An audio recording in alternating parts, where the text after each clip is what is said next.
پروژه آزادی رو یادتون هست؟ همون ابتکار بزرگی که آمریکا روز یکشنبه استارتشو زد.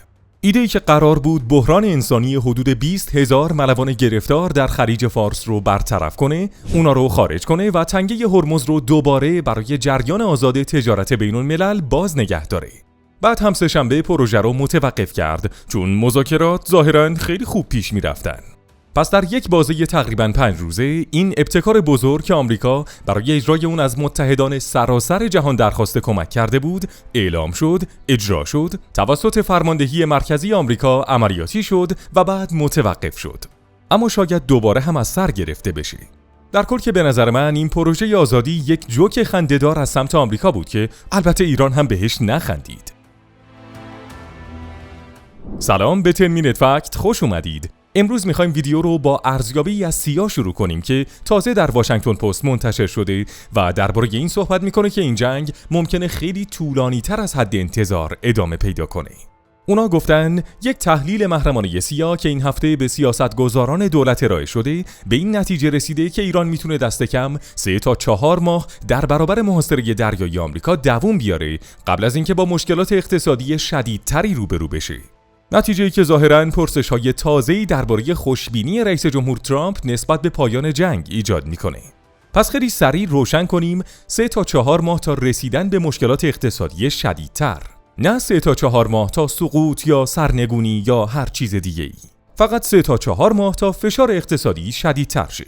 یکی از مقام‌های آمریکایی که با واشنگتن پست صحبت کرده گفته تصور میکنه توانایی ایران برای تحمل فشار اقتصادی طولانی مدت حتی بیشتر از برآورد سیا هست و نقل قول میکنه رهبری ایران رادیکالتر، مصممتر و به طور فزاینده‌ای مطمئن‌تر شده که میتونه بیشتر از اراده سیاسی آمریکا دوام بیاره. در مقایسه رژیم‌های مشابهی رو دیدیم که سالها تحت تحریم و جنگ‌هایی بودن که فقط بر قدرت هوایی متکی بودن و دوام آوردن. پس محاصره زمان میبره تا اثر کنه. بر اساس همون تحلیل سیا که در واشنگتن پست نقل شده، اینه که حالا انتظار میره رژیم ایران بتونه خیلی بیشتر از اون چه ابتدا تصور میشد دوام بیاره. و در تاریخ هم نمونه هایی داریم. مثلا فکر میکنم کره شمالی مثال خوبی باشه. کره شمالی عملاً از کل اقتصاد جهانی جدا شده و هنوزم پابرجاست و همچنان تهدید محسوب میشه.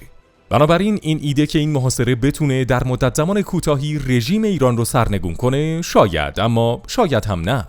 علاوه بر این همین مقاله در واشنگتن پست گفته که ایران در واقع بخش زیادی از توانایی‌های نظامی خود رو حفظ کرده، مخصوصاً وقتی صحبت از برنامه موشکیش میشه. در این مقاله گفته شده ایران حدود 75% از لانچرهای موشکی قبل از جنگ و حدود 70% از ذخایر موشکی قبل از جنگ خود رو حفظ کرده. مقامات گفتن شواهدی وجود داره که رژیم ایران تونسته تقریباً همه تأسیسات زیرزمینی ذخیره‌سازی خود رو بازیابی و دوباره فعال کنه. برخی موشک‌های آسیب دیده رو تعمیر کنه و حتی تعدادی موشک جدید که هنگام آغاز جنگ تقریباً تکمیل شده بودن رو مونتاژ کنه. البته باید این حرفا رو با کمی احتیاط پذیرفت. بالاخره با مقام‌های بی‌نام و نشانی روبرو هستیم که درباره یک گزارش محرمانه سیا برای کاخ سفید صحبت می‌کنن. این گزارش تا حدی با برخی اظهارات رسمی دیگه در تناقضه.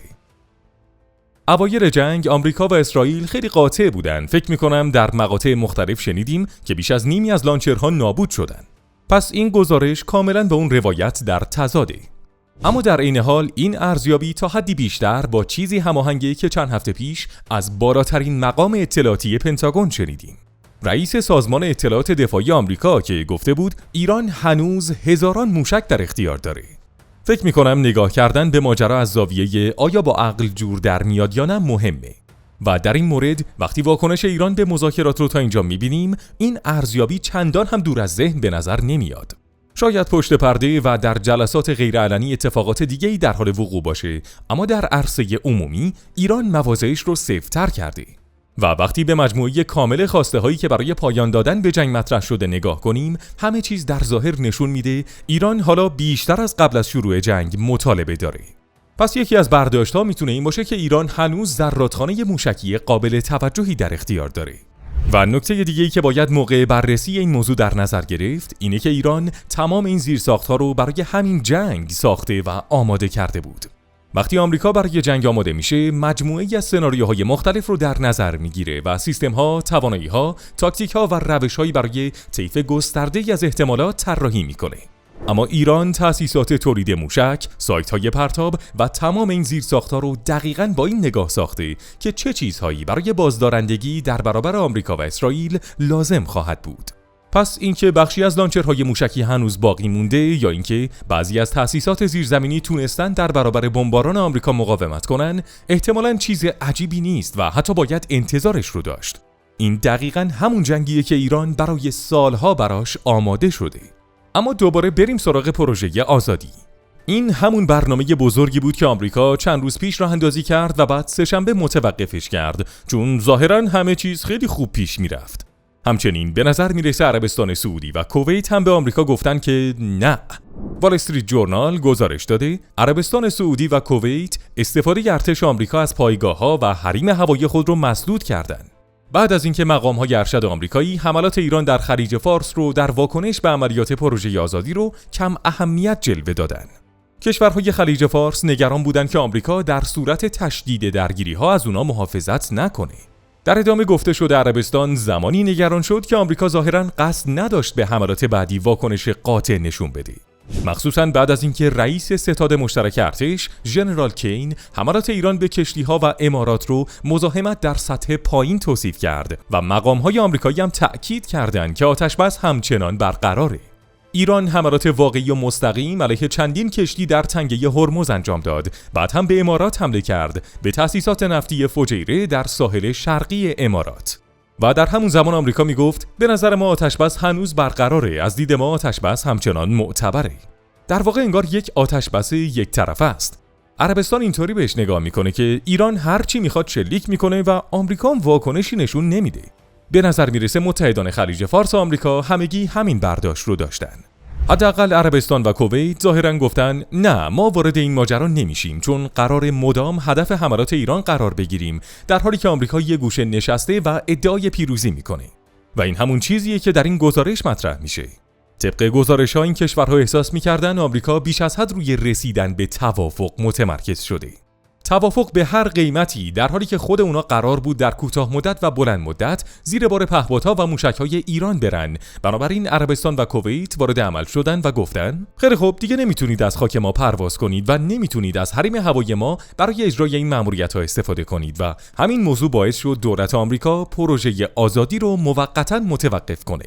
البته محاصره همچنان برقرار بود و هنوزم برقراره. توی این جنگ ما هر روز با اخبار ضد و نقیض و متفاوتی روبرو هستیم و فقط این رو بدونید که هر بار که یکی از این اخبار منتشر میشه، ظاهراً یک نفر یا یک گروه قبل از بازار از اون خبر داره و داره صدها میلیون دلار ازش سود میبره. حتی یه تئوری سیاه هست که میگه تنها دلیلی که آمریکا جنگ با ایران رو شروع کرد همین سود بردن از اخبار بود. خیلی ممنون که تا اینجا با ما همراه بودید. حتما نظراتتون رو واسمون کامنت کنید و تا ویدیوی بعد خدا نگهدار.